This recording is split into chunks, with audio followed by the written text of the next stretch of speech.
Welcome to this video tutorial on installing and setting up Radmin server and Radmin viewer using an internet connection behind a LAN or a firewall.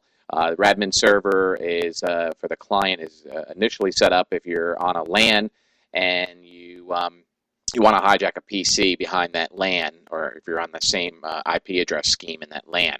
Other than that, what we have to do in order to do it, if you're trying to log into your home PC or a business computer outside of your LAN and you're away from it and you want to be able to take over the computer to be able to access it, you're going to need to create a virtual private network.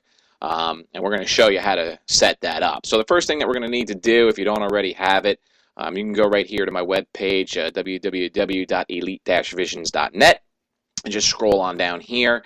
And right here, the Radmin Fast, Secure, Affordable Remote Control. Just want you to click on that, and you're going to be able to go to the Downloads page, and then right down here, grab the Radmin Server 3.4 executable file.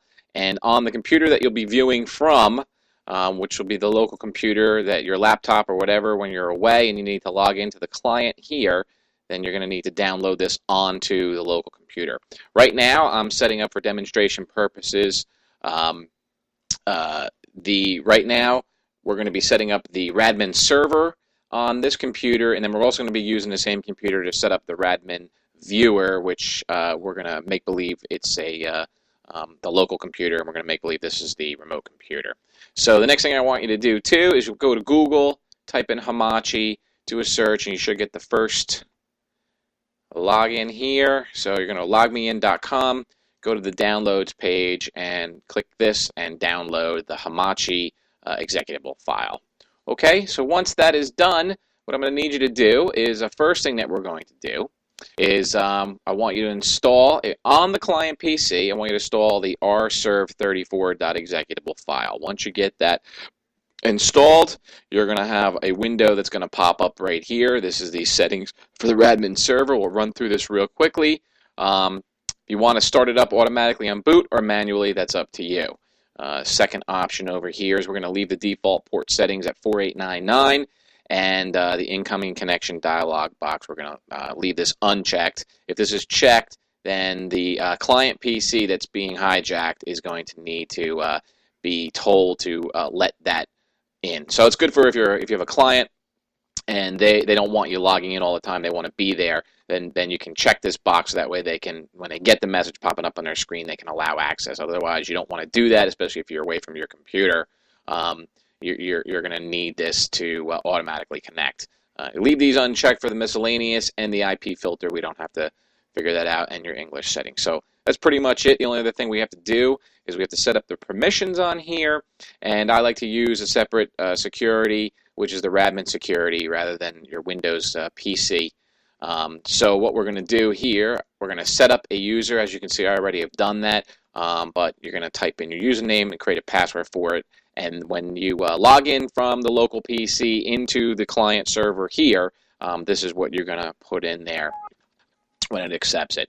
Allow full access to everything you want. We don't have to go into the details, but we can just do that to make it simple. Okay, that's the basic setup of the Radmin server. Now, the next thing we're going to want you to do is take Hamachi here, and I want you to install that application. And as soon as that's finished installing, you can obviously put this on pause at the time, but as soon as that's finished installing, you're going to click this button that's going to power it on. As soon as that occurs, as you can see, I already have an IP address established. When you first install it, you're going to see 0, and it's going to ask you, it's going to basically default to the computer name of the IP address. The IP address is going to default to the computer name. So as you can see, I powered on, and it's generated a name for me and an IP address. Now, I'm using right now the local computer, so this is the local computer, and on my client PC, this is what we're going to be connecting to, but let's not worry about that right now. All right, so you generate an IP address. It's going to default to the name of the computer. The next thing I want you to do is to create a network, and as you can see, I've already done that here. This is the network I've created, so I want you to create a network ID and create a password for that network ID, because we're going to be installing Hamachi on the local computer, and that local computer is going to need that network ID and that password. All right, once that's established and you have that, then the next thing that you're going to need to do real quick is just set up your firewall settings. So I want you to go to your control panel and scroll down in your Windows firewall. In Vista, it's very simple. Same thing for XP. However, on XP, we'll show you just a slight difference. And what I'll need you to do is scroll down, make sure that the Radmin Server 3 is in here and checked. And then for these, you're going to add a port, and you're going to put in port 4899, the name. I put Radmin 4899 TCP, and you're going to do OK, and then do a separate one for UDP, and then click OK. All right, and as you can see here, I'll just show you the properties. I have this set up already for TCP, and I have this set up for the UDP. Okay, and that's what you want to do. Real quickly, on Advanced tab, make sure Hamachi is checked on Vista, and then on XP, there should be more settings for this. So click on it, click on the More Settings or the Advanced tab, and make sure you click on FTP and Remote Desktop. Make sure that they are checked. And you can check all the boxes if you like, but you just definitely want to check those too. That's your firewall setup. As for if you're behind a router and you need to set up, you can look up more information on port forwarding, but you're going to need to log into your router and you're going to need to port forward port number 4899 to the client PC IP address, okay, which in this case is the one we're setting this up on right now as the demo. So we need to know what that IP address is, and we would need to port forward UDP, TCP, 4899, or the default, or any port number you decide to set this up with. But we're defaulting at 4899, and then make sure it points to that PC, which would be the PC you're setting up the server client on, and the Hamachi IP address. All right, the next thing I want you to do is on the local computer now. We're going to make believe we're on a local computer, and we're going to install the RView34. This is the viewer that's going to be on a local computer. So when you're away, you're going to use this to access your home or office computer that you installed the client on over here. Okay, and once you're done with that, also the same thing. I want you to install the Hamachi.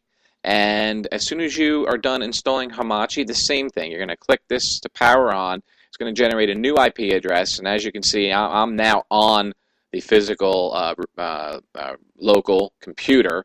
And this is the remote computer's network ID. And this is my remote computer that I'm connected to. So once you do that, what I'm going to need you to do is you're going to need to join an existing network. And you're going to type in the network that you set up with the password that you set up on the remote computer or the client computer. And once you do that, you should be able to, I'm going to start on the remote computer right now. I'm going to start my VPN tunnel using Hamachi. I'm going to power it on, and you're going to see that this is going to change to red, and then it's going to change to green. And that means that we've connected and we've created a virtual private network tunnel. Okay, and as you can see, there's the IP address of that tunnel of that remote client computer, and then the IP address of the viewing computer here. All right, the next thing you do is you're going to open up your Radmin viewer. So when you install the Radmin viewer, you should get this window.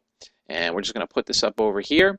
And we're going to go over to connection and make a new connection.